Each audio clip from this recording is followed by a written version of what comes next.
The CLEEN Foundation has tasked government and stakeholders in the electoral process to ensure that voters during the upcoming general elections can vote in a peaceful and conducive atmosphere. The executive director of the foundation, Gad Peter, made this known in Abuja while addressing participants at a policy dialogue on the 2023 elections. Peter says the success of the polls is dependent on the ability of the security forces to nip the numerous security challenges across the country in the bud, so voters can vote freely without fear. The high policy dialogue on insecurity as a threat to constitutional succession is necessitated by the growth in scale, spread and sophistication of violent threats such as terrorism, insurgency, banditry, kidnapping, militancy, separatist agitation, farmer herders clashes, cultism, proliferation of small and light weapons, as well as threatening coming from some non-state armed groups, among others.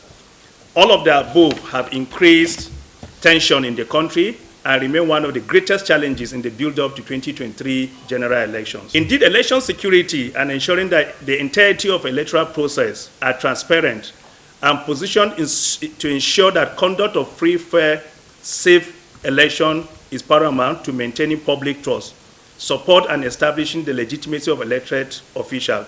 It is imperative that as a country we get it right at all levels.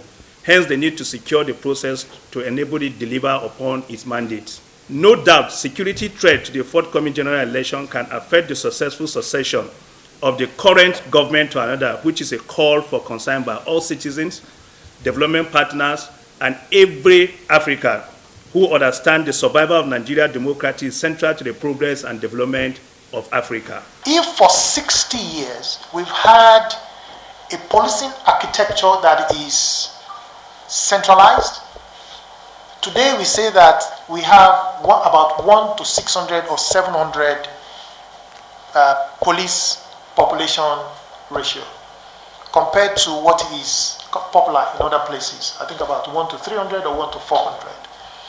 So there is consensus that we are under-policed. There is consensus that our police architecture currently is not working. So this bigger issue, in my opinion, ought to frame the conversation on elections and security, and not just for us to think about elections as an event that will come in 4, 5, 6 months, and then we go back to what has always been with us until another 4 years. Then we begin to talk about elections and security. We must find the muscle to deal with the big structural issues facing us as a people. We need to acknowledge the fact that security or safety of voters in 2023 cannot be the exclusive responsibility of law enforcement agencies.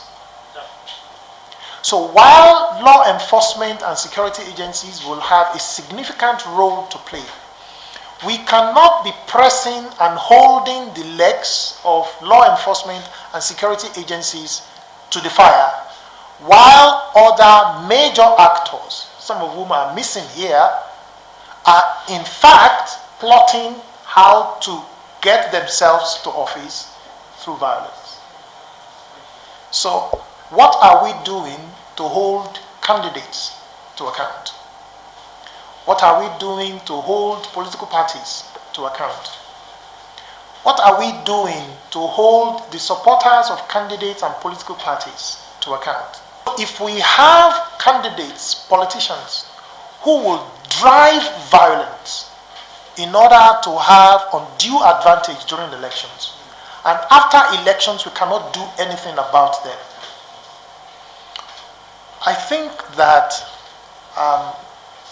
not being able to do anything about those events sends the wrong signals and emboldens politicians to do more. There is need for us to hold everybody, every critical actor in the elections accountable and call them out. In particular, INEC.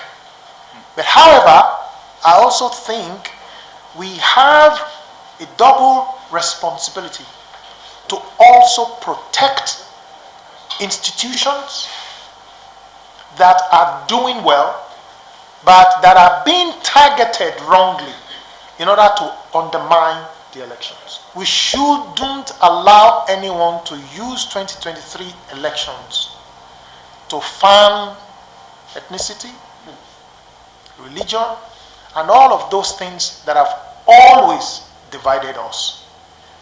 Nigerians and the Nigerian voters have shown their determination to come out and vote.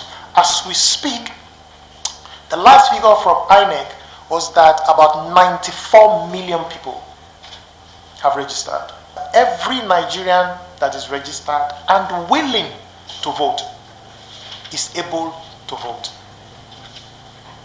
And that is a collective responsibility of all of the different agencies. And so we must monitor those agencies, call them out. In matters of security, every citizen is a stakeholder. And that is why this initiative is highly commended. Hence, all hands must be on deck to ensure that the current insecurity is fought to a standstill in the country. In strengthening this response mechanism, the Nigeria Police Force has put in place a series of training programs for its officers and men across the country. Training on election security and the role enforcement officials have been put in place to ensure that the citizens of this country express their franchise without fear of molestation or intimidation by criminal elements that go by any name or identity whatsoever. There is no doubt that this dialogue, this type of dialogue we're having here today, is timely, as it will increase synergy among stakeholders here present and across institutions. So I urge us all to take this discussion very seriously and use the outcome to move the nation forward.